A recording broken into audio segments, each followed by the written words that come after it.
नमस्कार दोस्तों, welcome back to your own channel Adhishthan commerce classes. आज के वीडियो का हमारा सब्जेक्ट है organisation of commerce and management, जिसमें हम लोग देख रहे थे फोर्थ चैप्टर बिजनेस सर्विसेज।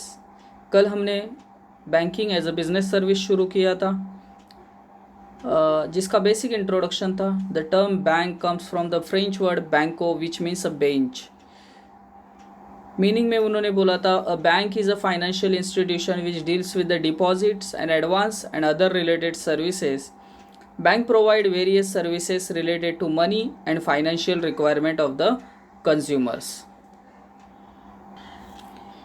सो आज के वीडियो में हम लोग देखने वाले हैं functions of commercial banks. So functions of commercial banks are divided into two group, that is the primary function and secondary function. In primary function, basic function accepting deposits and granting loans and advances. In secondary function, agency functions and utility function. So आज के video में हम लोग देखने वाले only primary functions. Next video में हम लोग देखेंगे secondary functions.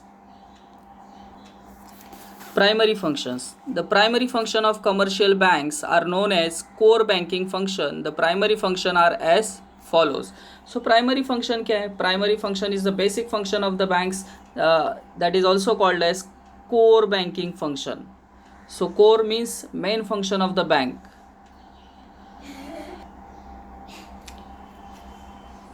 First, accepting deposits. A part, accepting deposits. Commercial bank collect deposits from individuals and organization. The deposit can be classified into two types, that is time deposits and demand deposits. So primary function में A part accepting deposits, and accepting deposits में deposits are divided into two part, time deposits and demand deposits.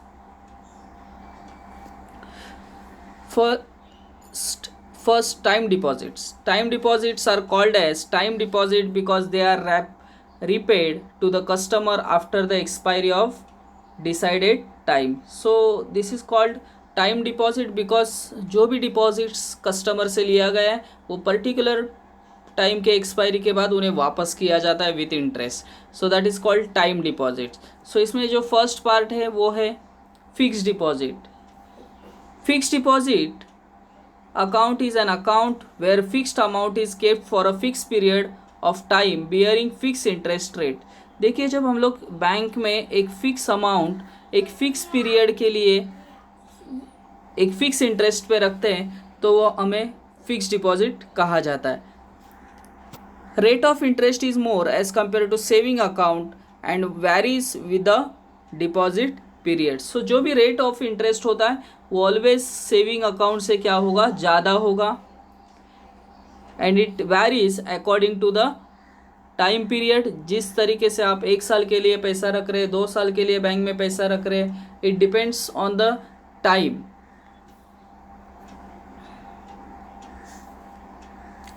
Normally, withdrawal of amount is not permitted before the maturity date. So, जब आप fix deposits में पैसा रखते हैं तो आपको बीच में ही आप विड्रॉ नहीं कर सकते हैं।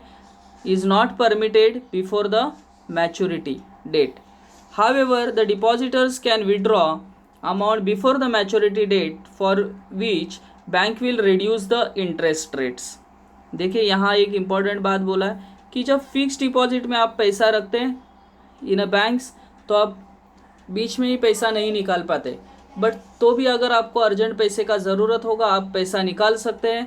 बट तभी बैंक क्या करेगी, जो भी इंटरेस्ट रेट्स आपको बोला था, फॉर एग्जांपल अगर 1 साल के लिए अगर बैंक ने आपको बोला था 8%, बट आप 6 महीने के बाद ही अगर पैसा निकाल रहे तो बैंक उसको क्या कर देगी, रिड्यूस कर देगी। बैंक 8% से कितना इंटरेस्ट देगी आपको, 4%। एक एग्जाम्पल के तौर पर बात कर रहे हैं हम लोग। For amount deposited in this account, fixed deposit receipt is issued by the bank. So आपने बैंक में अगर फिक्स डिपॉजिट रखा है तो एज अ प्रूफ बैंक आपको क्या देगी, उसका प्रूफ देगी कि that is called fix deposit receipt is issued by the bank. Against this receipt loan can be taken from the bank. So इस रिसिप्ट के अगेंस्ट में आप बैंक से लोन भी ले सकते हैं।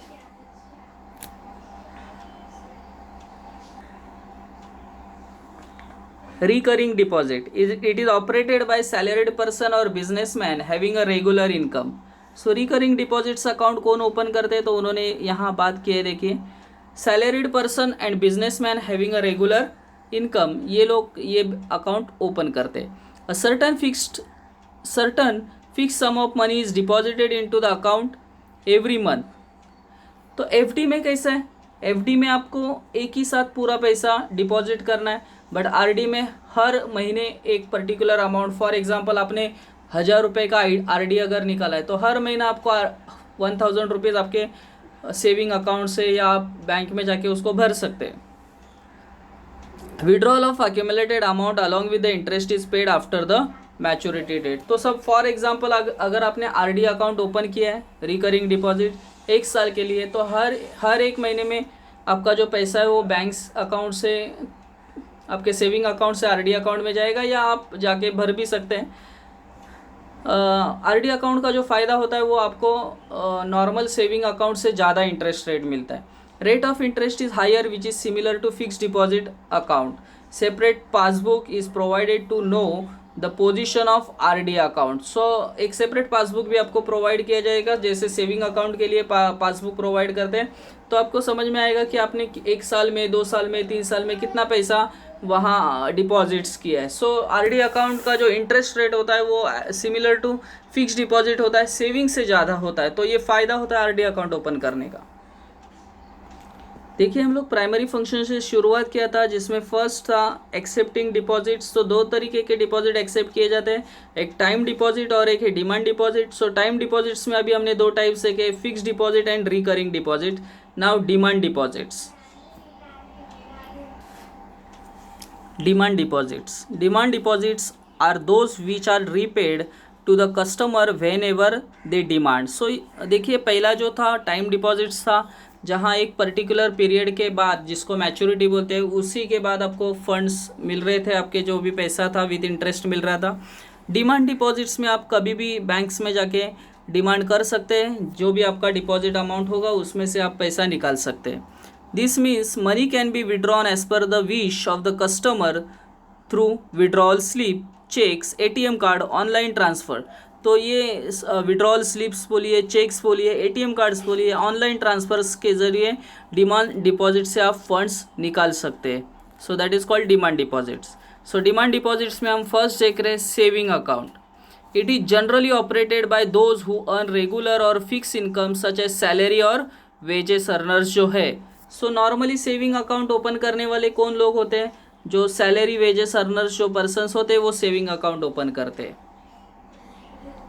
The main aim of this deposit account is to encourage habit of saving among the people. तो सेविंग अकाउंट ओपन करने के पीछे मेन एम क्या होता है कि लोगों में सेविंग का हैबिट्स क्रिएट करना, ये मेन एम है।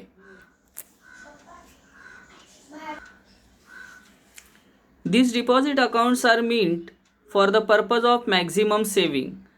There are restriction on a withdrawal limit for this account. So देखिए सेविंग अकाउंट में विड्रॉल का लिमिट्स होता है, एक पर्टिकुलर अमाउंट तक ही आप क्या कर सकते हैं, आपके जितने भी अमाउंट्स है वो विड्रॉ कर सकते हैं। फॉर एग्जांपल कुछ बैंक्स में एक दिन में 10,000 रुपया या 20,000 रुपये का विड्रॉल लिमिट होता है। सो अलग अलग बैंक के अलग अलग रूल्स होते हैं। These accounts carry low interest rates. देखिए जो फिक्स डिपॉजिट है या आरडी अकाउंट होता है, उससे इसके जो इंटरेस्ट रेट्स होते हैं वो बहुत कम होते हैं। Interest is credited monthly, quarterly, half yearly and yearly basis on this account. Passbook facility, balances, SMS, account statement etcetera facilities are provided to account holder to ascertain the financial position. तो आपके account में कितना balance है, क्या transaction हुए हैं, इसके लिए आपको पासबुक फैसिलिटी तो मिलती है, SMS फैसिलिटी, अकाउंट स्टेटमेंट भी प्रोवाइड करती है bank. For saving account holder some bank provide separate facility of flexi deposit. देखिए यहाँ एक नया कंसेप्ट आपको सीखने मिल रहा है कि सेविंग अकाउंट के साथ आप एक अकाउंट बोलिए या एक फैसिलिटी बोलिए, फ्लेक्सी डिपॉजिट अकाउंट फैसिलिटी आपको सेविंग अकाउंट के साथ मिलती है। This facility combines the advantage of, तो ये नाम से ही आपको समझ में आ रहा होगा कि फ्लेक्सी डिपॉजिट, यहाँ आपको 2 अकाउंट्स के बेनिफिट्स मिल रहे हैं, एक सेविंग अकाउंट और एक फिक्स डिपॉजिट अकाउंट। ये 2 अकाउंट के एक ही अकाउंट में आपको 2 अकाउंट के फैसिलिटीज़ मिलेंगे। This is not separate deposit account, it is a type of saving bank account और current deposit account with a special feature of benefit. अभी ये फ्लेक्सी डिपॉजिट अकाउंट क्या है, देखिए यहाँ उन्होंने एक्सप्लेन किया है। In case of multiple option deposit account the excess amount after a particular limit gets automatically transfer to fix deposit. मतलब एक पर्टिकुलर अमाउंट सपोज आपका अगर आपने अगर फ्लेक्सी डिपॉजिट स्कीम लिए तो अगर आपके अकाउंट में 10,000 होगा, 10,000 के ऊपर एक भी पैसा जाएगा, फॉर एग्जाम्पल अगर 10,000 के ऊपर 11,000 हुआ तो ऊपर का जो भी 1,000 रुपया होगा वो डायरेक्टली कहाँ ट्रांसफ़र हो जाएगा, आपके एफडी अकाउंट में। मतलब ये अकाउंट कौन सा है आपका, सेविंग अकाउंट है। तो सेविंग अकाउंट्स में अगर 10,000 है और स्कीम ऐसा है कि 10,000 के ऊपर जितना भी पैसा होगा वो एफडी अकाउंट में जाएगा, तो जितना भी पैसा हो जाएगा वो एफडी में ऑटोमेटिकली ट्रांसफ़र होता है। When adequate funds are not available to honor payments or checks in saving account, funds get transferred from fixed deposit to saving bank account। मतलब जैसे एक पर्टिकुलर अमाउंट के बाद एफडी में फंड ट्रांसफ़र होते हैं, वैसे अगर आपके अकाउंट में सेविंग्स में पैसा नहीं होगा तो वो एफडी से सेविंग्स में भी ट्रांसफ़र हो सकते हैं आपके पेमेंट्स के लिए। सेकेंड अकाउंट है current account. This account is operated by business firms and other commercial organisation. आपको मालूम होगा कि करंट अकाउंट जो ओपन करते हैं वो कमर्शियल ऑर्गेनाइजेशन या बिजनेस फर्म्स होते हैं, such as hospitals, educational institution etcetera who have regular banking transaction.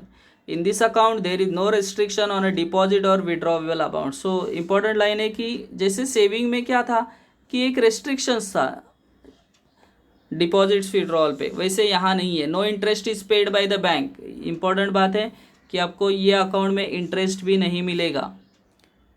Overdraft facility मिलेगा। Overdraft facility is available for this account. For current account bank provide statement of account every month. So यहाँ देखिए हमने accepting deposits में दो part देखे हैं, एक time deposits और डिमांड डिपॉजिट्स। आगे बढ़ते हैं granting loans and advance. Primary function का second part granting loans and advances. मतलब एक तरीका है जिससे बैंक्स हमारे से फंड्स लेती है, और अभी दूसरा है जो भी हमारे से लिया हुआ पैसा होगा वो नीडी पर्सन्स को, नीडी ऑर्गेनाइजेशंस को प्रोवाइड करती है लोन के जरिए। Bank grant loans and advances to business firms and other who are in need of bank funds. The loans are provided for longer period of time from the 1 year and more, and advances are provided for short period of time from 4 months to 1 year. So दो word यहाँ हमें सीखने मिल रहे हैं, एक है loans और दूसरा है एडवांसेस। सो लोन्स का जो पीरियड होता है वो नॉर्मली लॉन्गर पीरियड होता है और जो एडवांसेस का टाइम पीरियड होता है वो शॉर्टर पीरियड होता है, 4 months to 1 year. The advances are in the form of cash credit, overdraft and discounting of bill of exchange. So पहला हम लोग पार्ट देखेंगे loans, granting loans and advances में first part loans, primary function का second part है ये। Commercial bank provide loans to businessman and others. The borrowers can the entire amount sanction or can withdraw any installments.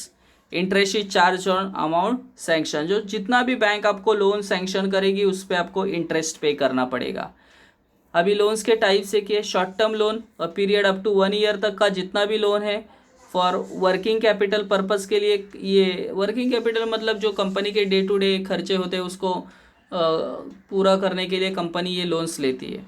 Medium term loans जो है 1 year to 5 years के loans है ये, to meet working capital as well as fix capital needs purpose के लिए ये loan लिया जाता है। लॉन्ग टर्म लोन्स 5 साल से ज़्यादा वाले जो लोन्स है वो ये लोन लेते हैं लॉन्ग टर्म कैपिटल रिक्वायरमेंट के लिए। अभी तक जितना पार्ट था वो लोन्स का था। अभी सेकेंड एडवांसेस। एडवांसेस हमने शुरुआत में ही देखा था, ये शॉर्ट टर्म एडवांसेस होते हैं 4 महीने से लेके 1 साल तक का। Advances are small term funds provided to businessmen to satisfy different financial requirement of business. Advances are as follows. First advances उन्होंने बोला है cash credit. The cash credit advances are provided to current and saving account holder. देखिए ये जो loan facility है ये current account और saving account holder को ही मिलेगा. It provide working capital for longer period of time. Interest is charge. Interest rate is higher on cash credit. Separate cash credit. Overdraft most of the लोगों को लगता है कि cash credit और overdraft facility same है, but ऐसे नहीं है. कैश क्रेडिट के लिए एक अलग अकाउंट आपको मेंटेन करना पड़ेगा.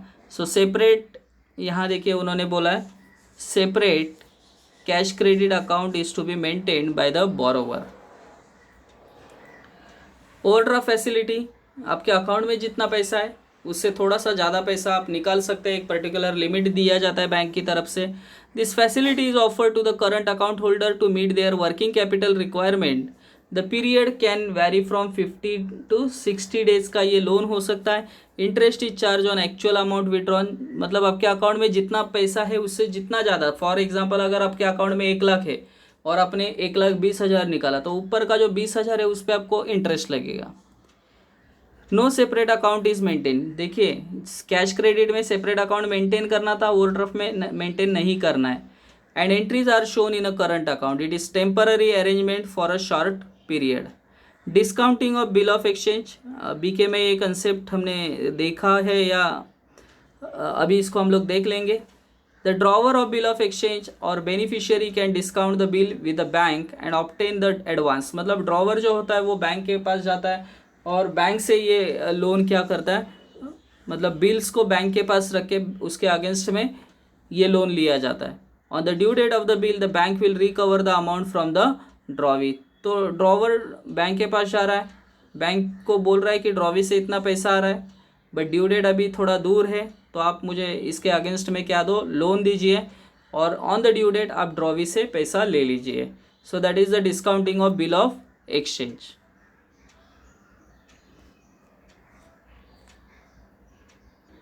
सो अभी तक हमने कमर्शियल बैंक के फंक्शंस में ओनली प्राइमरी फंक्शंस देखा है.